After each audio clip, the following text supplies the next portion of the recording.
အားလုံးပဲမင်္ဂလာပါခင်ဗျာကျွန်တော်တော်မူပါခုတော့လေသစိမ့်တွေလိုပါပဲလားအပိုင်းလေးကိုကျွန်တော်ဆက်လက်ဖတ်ပြသွားပါမယ်ခင်ဗျာအိမ်ပေါ်သို့လမ်း၍တက်ချင်းအမေကလမ်းပြော၏ငါသားနေဆောင်တော့မှပဲပြန်ရောက်လာတော့တယ်ဘယ်သွားနေတာလဲပြုံး၍သာနေလိုက်၏ဖက်နှက်ချွတ်မှအပေါ်သို့ခြေအရွှေ့တွင်မနှက်စာဗမာစားလဲအစိုးရအိမ်မှာအစိုးရအိမ်ကနေဘယ်ခြေရှိသေးလဲအမေကပြုံး၍ပြောသည်ခင်အေးလာလို့ဘုန်းကြီးကျောင်းထဲသွားပြီးစကားပြောနေကြတာပါအမေရဲ့အမေအစိုးရအိမ်လိုက်လာလို့လားဒီကောင်းညီမတွေတိတာပဲကျွန်တော်တို့ဘုန်းကြီးကျောင်းသွားတာသူ့အမေတယောက်ပဲအိမ်မှာတွေ့တယ်အဲ့ဒီသွားမန်းသိရင်အမေလာတာပေါ့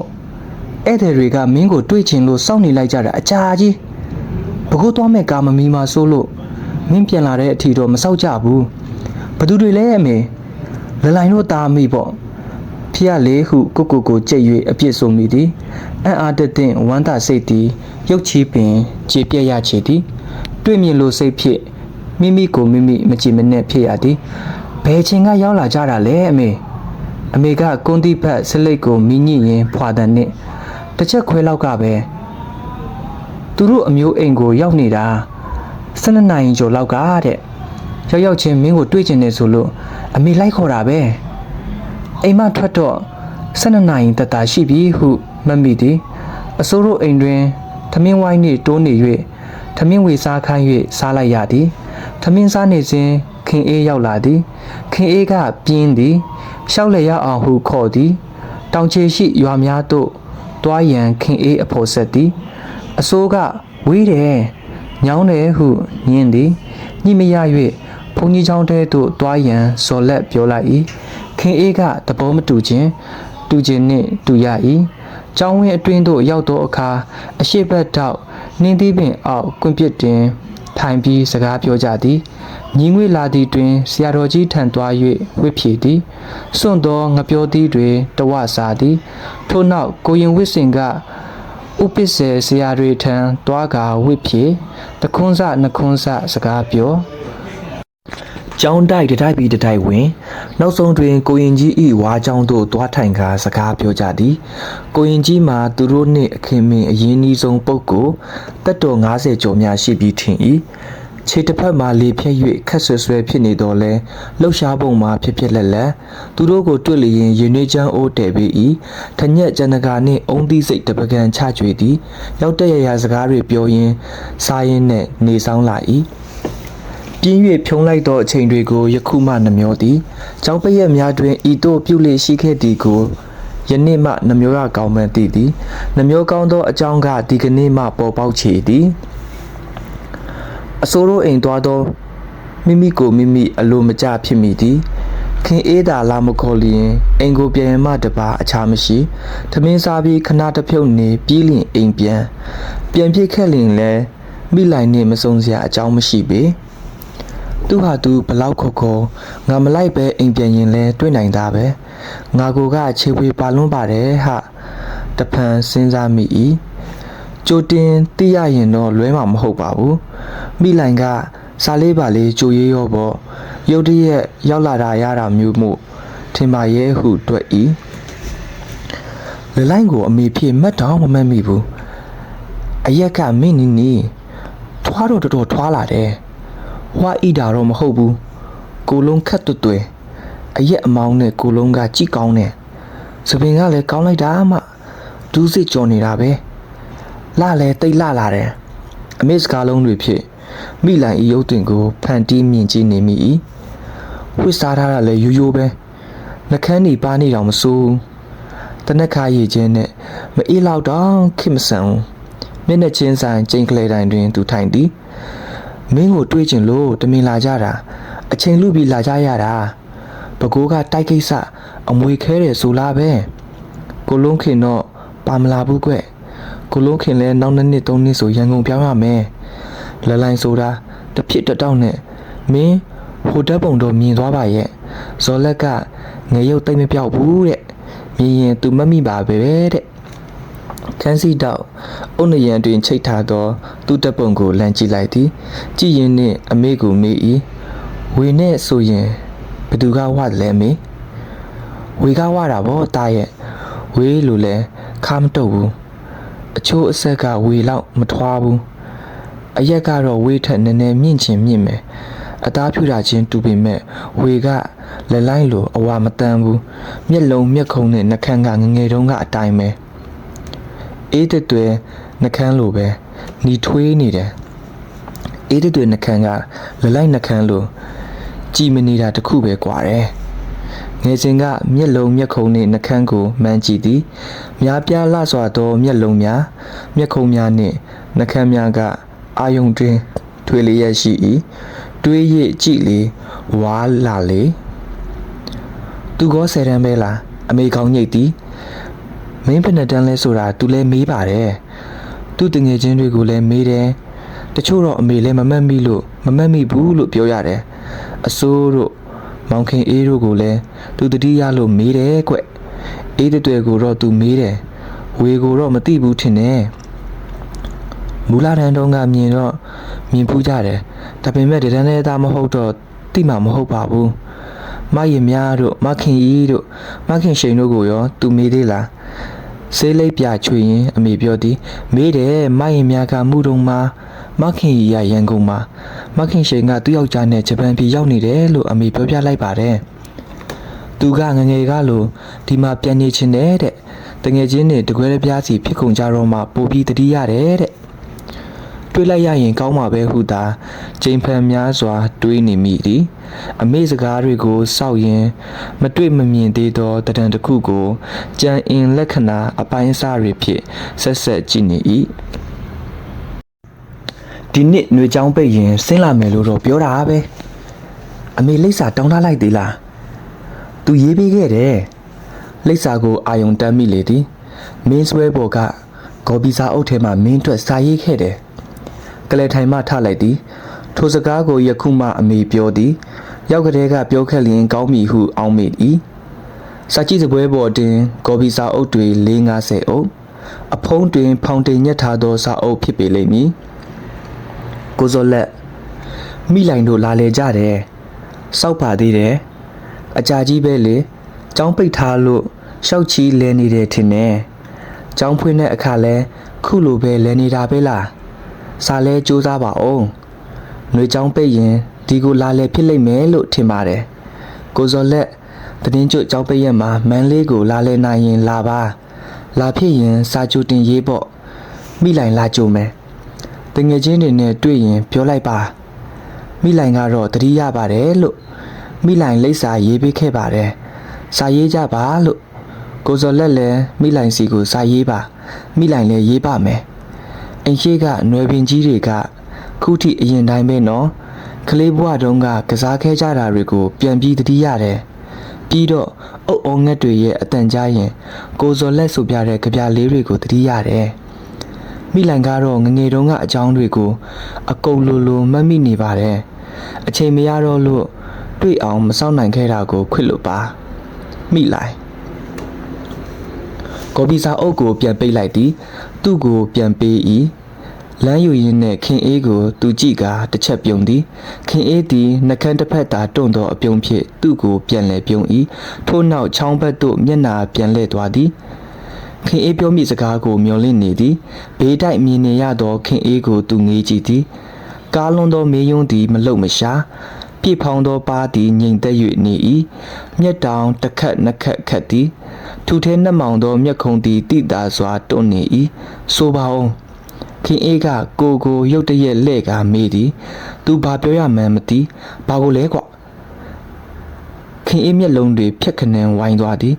ဘာကိုရမလဲကွဒီစာနဲ့ပတ်သက်လို့ပေါ့မင်းဖတ်ရအောင်ငါပေးဖတ်တာပါအေးလေဖတ်ပြီးပြီလေအဲ့ဒီတော့ငါဘာပြောရမလဲဒါမှမဟုတ်မင်းဘာပြောချင်လို့လဲ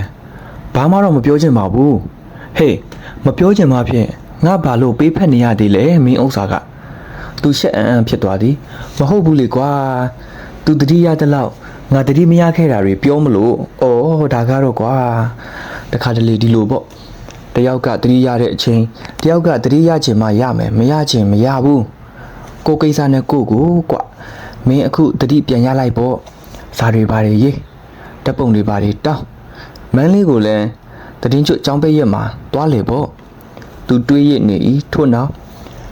အမေတို့ကငါ့ကိုမန်းလေးလွတ်မယ်မထင်ဘူးစိတ်ချမယ်မထင်ဘူးကွခင်အေးကခက်တူတူရဲ့လေသည်မင်းကိုစိတ်မချရအောင်မင်းကကလေးမှမဟုတ်တော့တာထိုစကားကိုသူတစုံတရာပြန်မပြောမေးလို့ရကိုသာမေး၏မန်းလေးသွားရင်မင်းလိုက်မလားမင်းပိုင်တော့လွတ်မှာပဲခင်အေးရဲ့တဲ့သည်စောစောကထက်ကျေလာသည်ထို့နောက်တွားဝယ်ရအောင်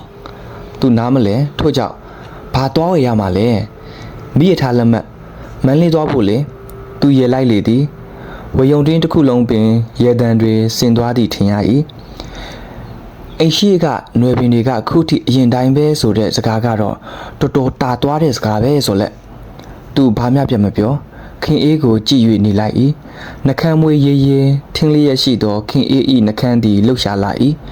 ခုလောက်ဆိုမိလိုက်မှလည်းချစ်သူတွေဘာတွေရှိဩပေါ့ရင်ထဲတွင်အမည်မသိဝေဒနာတရက်ဖြတ်တန်းသွား၏ခင်အေးထပ်မံပြုံးလိုက်ပြန်၏မင်းမျက်နှာတစ်မျိုးဖြစ်သွားတာတိတိတတလွန်းနေကွာရှက်ပြုံးမတပါသူ့တွင်အခြားမရှိခင်အေးထံမှမျက်လုံးကိုလွှဲလိုက်သည်အယောင်ရင့်၍နေသောရိုးပြက်တွေကိုငေးကြည့်နေ၏မိလိုက်နဲ့တွေ့လိုက်ရရင်ယောဂါကခုထက်ပြင်းအောင်မယ်ငါသူနဲ့တိတ်တွေ့ချင်တာတော့အမှန်ပဲခင်အေးဘယ်ဟာကအမှန်မဟုတ်ဘူးလို့မင်းပြောတာလဲငါစိတ်သူ့အပေါ်တမျိုးတမီဖြစ်နေတယ်လို့မင်းဆိုလိုတာလားဟင်းဘာယောဂရဲ့လို့မခွဲခြားရသေးပါဘူးကွာပြောပြတွင်ဟာပပရဲချလိုက်သည်သူကဘာရောရွရဲ့သည်အကောင်းပြောစမ်းပါကွာမင်းကနောက်နေတာကြီးပဲမနောက်ပါဘူးဒါပေမဲ့ငါရဲချင်းနေတာမိလိုက်ဆိုတဲ့နမီကိုမေ့တဲ့လောက်ရှိကမှပြန်ပြီးတော့ကြားရတာပဲ6တန်း9တန်းလုံးကတခါဇက်တိုက်ကြားရတယ်အခုကြားရတဲ့အခါကျတော့အတိတ်ပဲတစ်မျိုးဖြစ်နေတယ်လို့ငါထင်တာပဲခင်အေးမျက်နှာသည်တီလာ၏သူ့စာကိုဖတ်ရတာငါခံစားရတယ်ဘလို့ကြီးမှန်းတော့မသိဘူးအေးတော်တော်ရှင်းပေးတာပဲဆိုလဲရဲ့မဟုတ်ဘူးလေကွာငါပြောမှမပြောတတ်တာသူ့ကိုခင်အေးလဲကြည့်သည်အံ့အော်အကြည့်ခင်အေးဘက်သို့သူမျက်လုံးမမူတော့လဲသူ့ကိုကြည့်နေမှန်းသိသည်ငယ်တငယ်ချင်းတယောက်ရဲ့စာကိုဖတ်ရလို့ပြောတာမျိုးငါပြောတာပါပဲငါတခုနောင်တရတယ်သိလားဝေးကိုချစ်ရဆိုခဲ့မိတာလားသူကောင်းရမ်းခါသည်မဟုတ်ဘူးခင်အေးသူစီကိုစာတစောင်းတလေမရေးခဲ့မိတဲ့အထိမိခဲ့တာတွင်နှုတ်မဟုတ်ရင်အဆက်အသွယ်ဒီလောက်မပြတ်ခဲ့ဘူးပေါ့ကွာအဆက်အသွယ်ပြက်လက်စနဲ့ပြတ်သွားတာပိုမကောင်းဘူးလားသူရေးခဲ့တဲ့စာရဲ့နောက်ကျောမှာသူ့လိပ်စာရေးမပေးခဲ့ရင်ပိုကောင်းမယ်မရေးနဲ့ဘောဆိုလက်ရသူပြက်မပြောခင်အေးကစကားဆက်၏ဝေကအဖြေမပေးသေးပဲအိုင်တင်ခံနေတဲ့အချိန်မှာမို့မင်းစိတ်ကစားနေတာနဲ့တူပါတယ်ပထမစာတွင်နေထိုင်ကောင်းကြကြောင်းလာလေစင်ကအေးစစ်စစ်နေလျင်စကားလက်ဆုံမကုံနိုင်စရာပြောနိုင်မည်ဖြစ်ကြောင်းတတိတရရှိပါကြောင်းကျောင်းဖွင့်ရရောက်မှစာပြန်နိုင်သောနောက်ကျောင်းမှုကိုခွင့်လွှတ်စေလိုကြောင်းတည်င်းကျွတ်ကျောင်းပိတ်ရက်တွင်မန္တလေးသို့လာမည်မှာတေချာသလောက်ရှိကြောင်းများရေးသားလိုက်သည်စာထည့်ပြီးတစ်ပတ်နှစ်ပတ်ကြာသောအခါပြန်စာလာလိမ့်မည်ဟုမျှော်လင့်ခဲ့သည်တလနှစ်လသာကြာမြင့်လာ၏မိလိုက်ထံမှစာပြန်မလာခဲ့ဒုတိယစာရေးမည်ဟုစိတ်ကူသည်လက်တွေ့တွင်မရေးဖြစ်ခဲ့ပေကျောင်းစာတွေကပြလာသည်တည်င်းကျွလဆန်းတွင်မိလိုက်ထံမှစာတစ်စောင်ရသည်တောင်းပန်တမှုအစားပြုသောဝါကြကိုဥစွာတွေ့ရသည်သူစာရကြောင်း3လကျော်ကမှစာပြန်ရတော့သည်ကိုခွင့်လွှတ်ရန်စာကြိုးစားရန်အချိန်မဖြုံးစေလိုကြောင်းနှစ်ချင်းပေါအောင်ကြိုးစားစေလိုကြောင်းထို့ပြင်တတိတရရှိပါကြောင်းတည်င်းကျွတ်ကျောင်းပိတ်ရက်တွင်ဆက်အလဲလာစေလိုကြောင်းကော်ပီစာရွက်တစ်မျက်နှာတတ်တာရေးသား၏ထိုစာကိုခင်အေးအားပေး၍ဖတ်စေခဲ့သည်ရှင်းပါတဲ့သူကသဘောရိုးရိုးလေးပါပဲငယ်တငယ်ချင်းစီရေးတဲ့စာပါပဲမင်းကဘယ်နဲ့ခုမှဆွဆွဲလန်းလန်းဖြစ်နေရတာလဲပောက်ကြရတော့သွားမရေးနဲ့အောင်မင်းအဖိုးကြီးအဖွားကြီးစီလမ်းတိုင်မှာအဆက်ကွဲနေအောင်မယ်သူ့မှာရီးစားတွေပါတွေရှိနေလောက်ရောပေါ့ကွာငါပြောတာမဖြစ်နိုင်ဘူးလားပြီးတော့ဝေကလည်းတည်င်းကျွတ်မှာသူ့အကိုတွေရောင်းမတွေနဲ့ရန်ကုန်မီးပွဲသွားရင်မင်းလိုက်ဖို့ခေါ်နေတယ်မဟုတ်လားဒီလိုခေါ်တဲ့သဘောကမင်းကိုအဖြေပေးနေတဲ့သဘောမဟုတ်ဘူးလားကြည့်လို့ကွာပြဿနာတော့ရှုပ်လာရင်မကောင်းဘူးမင်းသမီးတွေအလက်ပေါင်းများစွာနဲ့တွဲကနေတဲ့မင်းသားလိုကိုထင်မနေနဲ့အောင်ဟာခက်ဆက်ဆပြောလေသည်ဟာကွာဇော်လက်ရမင်းဘာလို့အဲ့ဒါလိုတွားရေးလိုက်ရတာလဲ အစိုးကပါအပြစ်တင်လေသည်ဒါလေးရေးတာနဲ့မင်းတို့အပြစ်တင်တာများတော်များနေပြီသူကရေရွေ့ပြော၏ခင်အေးကကောင်းကုတ်သည်တည်င်းကျွတ်ကြောင်းအပိတ်မှာမင်းတကယ်မိလိုက်စီကိုသွားမှလားသူနှုတ်ဆိတ်နေ၏ခဏကြာမှဖြေသည်ရောက်မယ်တော့ထင်မထားဘူးဟဲတဲမထင်မဲနဲ့ဘာလို့ကန်တေကံမလာမယ်လို့ရေးရလဲကွာအစိုးကညီညီညူးညူးမေးပြော၏ဝေတို့ရန်ကုန်မီးပွဲစင်းမြတ်ဆိုတာခုထိဘာမှထပ်မပြောသေးဘူးလေကွာတွားပြစ်ချင်မှတွားဖြစ်မှာပါမတွားဖြစ်ရင်မန်းလေးတက်မယ်လို့ငါစိတ်ကူထားတယ်လေခင်အေးဒီတက်ပြင်ကိုဟင်းကနန်းအပန်းတကြီးချလေ၏ထို့နောက်ထပ်မပြောလို့ဟုတ်လားအရင်တခါပြောထားပြီးတဲ့နောက်တွားမယ်မတွားဘူးလို့ဝေကမင်းကိုထပ်မပြောလို့ပေါ့အေးလေငါပြောတာအဲ့ဒါပေါ့ခင်အေးကကျင်းသေးတွားပြစ်လို့ထပ်မပြောတာမဖြစ်နိုင်ဘူးလားသူပြန်မေး၏အစိုးကကုတ်ပင်အမြင့်ဆုံးပေါ်တွင်ထိုင်ရင်းမေး၏ဝေတို့တွားဖြစ်လို့ထားလိုက်သွားတဲ့အချိန်မှာမိလိုင်ကဘူဒါစင်းကြိုဖို့စိတ်စောနေရင်မင်းဘယ်နဲ့လုပ်မလဲသူမဖြေနိုင်ခင်အေးကဝင်ဖြေ၏ဘယ်နဲ့လုပ်ရမလဲအစိုးရစိတ်စောချင်တဲ့သူကစောစောက်ချင်တဲ့သူကစောက်ဒင်းကရန်ကုန်မီးပွဲကိုကြော့နေအောင်ဆင်းလိုက်သွားပြီပဲအစိုးကသဘောကျစွာဖြင့်တဟဟတဟာဟာရေးလေ၏ရဲတန်ကြောင့်မလန်းမကန်းမှဖြတ်သွားကြသောကျောင်းသူကျောင်းသားတချို့ကလှည့်ကြည့်ကြလေသည်ရဲတန်စွတ်ကအစိုးကမေး၏နေပါဦးမင်းဟာကရီးစားအပူတပြင်းမထားရင်မဖြစ်တဲ့ယောဂလားကွသူပြုံးသည်မဟုတ်ပါဘူးအစိုးရမိလိုက်အပေါ်ငါဒီလိုသဘောထားပါဘူးခင်အေးသည်ဟင်းမိသောနာမုတ်တန်ဖြင့်မဲ့ပြုံကြည့်၏နည်းနည်းတော့စိတ်လှုပ်ရှားရမဟုတ်လားကျောင်းဝင်းတောက်ရှိမုတ်တန်ဘက်သို့ခတ်တွေ့ကြည့်ကာသူနေ၏ခင်အေးအမေကိုမတုတ်ပြန်တခဏအကြာနည်းနည်းလောက်ပါအေးအဲ့ဒါလိုဝင်ခံစဲပါဆိုလက်ဒါဖြစ်တကယ်ချစ်တာကတော့ရောဝေးကိုပါအစိုးနဲ့ခင်အေးတို့ကတယောက်ကိုတယောက်ကြည့်လိုက်ကြသည်အေးပါကွာငါမိလိုက်စီစာမြေးတော့ပါဘူးခင်အေးကောင်းခါသည်မိလိုက်စီကိုစာမြေးရဘူးလို့ငါတို့ကန့်ကွက်နေတာမဟုတ်ဘူးဆိုလက်မင်းစာရေးပါဒါပေမဲ့ပြဿနာစရာစကြောင်းတေဝိုက်ရေးတာမျိုးတိုက်ရိုက်ရေးတာမျိုးဖြစ်မလာဖို့သာတတိပေးတာပါခုဟာလောက်ကတော့ကိစ္စတိတ်မရှိသေးဘူးပေါ့ကွာမတက်ကမင်းလာမယ်ဆိုရင်မလာလို့အပြစ်တင်စာလာယုံအပြင်ဘာမှမလာပါဘူးအစိုးကအမြင့်ဆုံးပေါ်မှာထကာ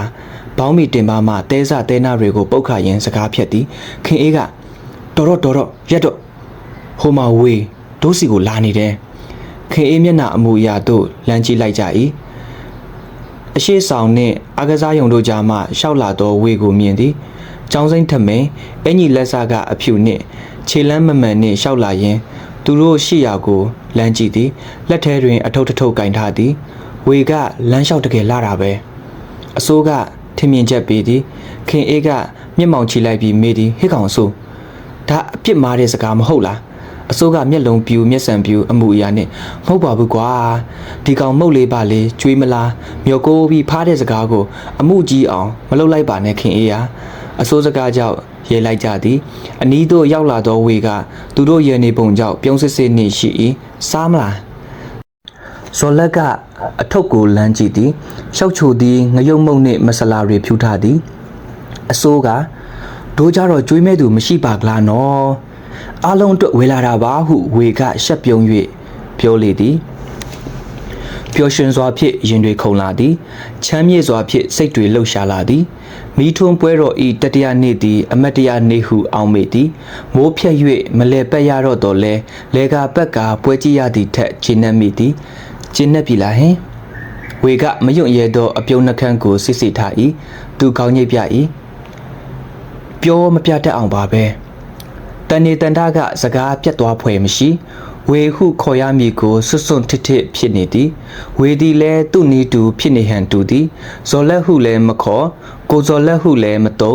နင်းငါတို့ကလည်းမြုပ်နေလေသည်နန်စားအခေါ်အဝေါ်တွေကိုနှစ်ဦးစလုံးရှောင်ရှားနေကြသည်သူ့တပွဲဝေးတင်လည်းအပြောအဆိုခတ်နေပုံရသည်ဝေဟုသောအခေါ်ကိုနှကန်းကမခေါ်တတ်သလိုဖြစ်နေသည်စိတ်ကိုတင်းလိုက်သည်နှလုံးသွေးအခုံမြန်သည်ထက်မြန်လာသည်သူခေါ်လိုက်သည်ဝေဤမျက်နာသည်တဖြည်းဖြည်းလှည့်လာသည်မျက်တောင်ကောရုတ်သည်ငြိမ်သက်လျက်ရှိ၏မျက်လုံးအစုံဤထူးတန်ကိုပြပြတတ်ကြားရသည်ကိုချစ်တယ်ဟုတ်လားခေါင်းကိုလေးလေးပင်ပင်ညိပ်ပြသည်တသက်လုံးအတွက်ပြောတဲ့စကားမဟုတ်လားဝေ နီထွေးဆိုပြသောနှကန်းအစုံကားမူဟမလားခေါင်းကိုသာထပ်မဲ့ညိတ်သည်ဝေကိုဘလောက်ချစ်တယ်ဆိုတာသိပါတယ်နော်ဝေဤမျက်လုံးကသူ့နှကန်းသို့ရောက်လေသည်ခေါင်းကိုသာတစ်ဖန်ညိတ်ပြလေသည်တတိယမြောက်ခေါ်ခဲ့သောဝေသည်ပို၍အတန်ထင်ရှားလာ၏ယူကြီးစားမများသူရိတော့တိနေမှာပါသူတိုးရဲ့သည်အိမ်ရှိသို့ငင်းနေလိုက်သည်အိမ်များတွင်ချိတ်ဆွဲထားသောရောင်စုံမီးပုံးများလင်းချီမိတ်ချီလျက်စစ်မီးလုံးများကိုလမ်းမြင်နေရ၏ဖွေးဖွေးကျနေသောမိုးဆက်တွေကဝရန်တာလက်ရန်တိုင်အောင်တစ်ချက်တဝေ့ရောက်လာတတ်သည်အပေါ်မှစီး၍မြင်နေရသောကတ္တရာလမ်းမှာဆူဆူလျက်ရှိ၏ရေအာယာတို့တွင်မိုးဆက်ကြောင့်ကြရက်ဝိုင်းတွေရွှေ့ကားလှုပ်နေသည်ယူဆိုတဲ့အခေါ်ကနှစ်ယောက်ကြားမှာယူစနာတွေခြားထားသလိုပဲအဲ့ဒါလောက်မခြားပါဘူးတလန်ကွာလောက်ပဲရှိပါတယ်တလန်ကွာရဲ့အပုံတရားပုံတပုံလောက်ပဲခြားလို့နေရမှာကိုတော့ကို့အဖို့တော့ဝေးလွန်းတယ်ထင်တယ်လောကထဲမှာကိုတယောက်တည်းနေတာမှမဟုတ်ကြားတယ်မဟုတ်လားအတန်တွေအရှင်မိသားစုကအိမ်အပေါ်တက်သို့တက်ရင်စကားပြောလာသည်ကိုကြားရ၏တစနှင့်အတန်တွေနီးလာ၏ဝေဤအခုအတန်ကိုမကြားရသည့်အတွက်အနေရအနေငယ်တက်တာသည်တယောက်တည်းနေတာမဟုတ်တော့လို့ကိုပြောတာပေါ့ယူဆိုတာကြီးကိုမခေါ်ပါနဲ့ဝေရရေတံလွင့်ကိုဥစွာကြားရပြီးမှဘလို့ခေါ်ရမှာလဲနှကန်းပြင်သည့်တွင်ဝေအကိုအတန်ကိုကြားရသည့်ထင်၍နှကန်းစိတ်လိုက်သည်အောက်ထပ်မှအတန်ဟုတဲခွဲတော်မှပြောမိပြူ၏ထိုအချိန်တွင်ဝေမေးသည်ပြောလေပြောမိပြင်တော်လဲသူမျက်နှာမထားတတ်စွန့်၍ပြောလိုက်သည်မောင်လို့နားမလဲလေးဟန်ဖြင့်ပြုတ်ပြီးမေးသည်အရာကြီးလို့ဟုတ်လားသူမျက်ခုံတွမြကမောင်လို့ပါဆိုမှကလားကြီးဟုတ်လားစိတ်မရှိသောမျက်နှာနဲ့သူပြောသည်ဟုတ်တယ်အဲ့ဒါလို့ခေါ်ဖို့ပြောတာငါရှင်းသွားလေးဟန်နဲ့သူ့ကိုကောင်းညိတ်ပြကမောင်လို့ဟုတ်လားသူပြုံးသည်ခေါ်မယ်မဟုတ်လားဟင်းရှက်တယ်ဘာရှက်စရာလို့လဲဝေရဲ့အချင်းချင်းပဲဟာပြီးတော့เจ้าနေပဲတငယ်ချင်းအရင်ကြီးဝေဤကြည်လဲလဲမျက်လုံးကတက်တူတူမျက်လုံးအိမ်ထဲသို့ရောင်စုံမီးရောင်တွေရောင်ပြန်လာထင်နေသည်တငယ်ချင်းချင်းမို့ခေါ်မထွက်တာပေါ့သူကရဲ့လိုက်၏ထို့နောက်လေတံကိုနှိပ်၍ချစ်ရင်တော့မောင်လို့ခေါ်ပေါ်ဝေရဲ့ဝေဤမမိုင်းညွညွအကြည့်သည်တပုတ်ထဲတွင်အနက်အဆက်ရောက်လျက်ရှိသည်မောင်မိဘတွေကိုအတိပေးလိုက်တဲ့ဆိုတော့ဝေအသွားရအလာရကြက်သွားတာပေါ့ဟုဝေကပြောသည်အဖေရောအမေရောနားလည်မှုရှိကြပါတယ်ဟုသူပြောသည်ဝေမိဘတွေကိုတော့ဝေမပြောပြသေးဘူးဖြစ်ဖြစ်ပေါ့ဒါပေမဲ့ရောင်းမကပြောပြလို့သိနေမှာပါမောင်နဲ့သဘောမတူစရာအကြောင်းမရှိပါဘူးဒါကြောင့်လဲအဖေရောအမေရောမောင်ကိုအရင်အတိုင်းလက်လိုက်လဲပြောဆိုဆက်ဆံကြတာဖြစ်မှာပေါ့တခုတော့ကောင်းတာပေါ့မောင်မိဘတွေအနေနဲ့ဝေးကိုမောင်တငယ်ချင်းတယောက်ပဲလို့တွက်ထားပြီးသူတို့သဘောကျတဲ့တခြားမိန်းကလေးနဲ့မောင်ကိုကန်လန်းထားတာမျိုးမလုပ်တော့ဘူးပေါ့ချွေးမလောင်တယောက်ဖြစ်ကြောင်းမပုံတင်ထုတ်ပေးပြီးသားဖြစ်သွားရောမဟုတ်ဘူးလားဟုရေမောကပြောလေသည်ဝေပြောပြသည်တို့ကိုအမေကိုပြန်လဲပြောပြတော့အခါအမေပြုံးကဝေကမိန်းကလေးပီသားတဲ့မိန်းကလေးတယောက်ပါပဲစိတ်ကောင်းနှလုံးကောင်းရှိတာပဲတာရဲ့အမေသဘောမတူစရာမရှိပါဘူးဟုပြောလေသည်ဝေကရရီမုံမုံပဲဒီနေ့ကျရင်မင်းတို့နှစ်ယောက်အဲ့တလို့မြင်လာမယ်လို့မျှော်လင့်ဖြီးသားပါတခုတော့ရှိတာပေါ့ကွာတက္ကသိုလ်ရောက်ပြီးဘွဲရတော့မှယူစေချင်တယ်ဆယ်တန်းအောင်ယုံလေးနဲ့တောင်မရောက်မြောက်မရောက်အချိန်မှာယူတာပြူတာမဖြစ်စေချင်ဘူးဟုအဖေကပြုံးရည်စွာပြောလေသည်နားဆင်ပေးကြသူတယောက်ချင်းစစ်တိုင်းကိုကျေးဇူးတင်ပါတယ်ခင်ဗျာအပိုင်း9မှာပြန်လည်ဆုံစည်းကြပါစို့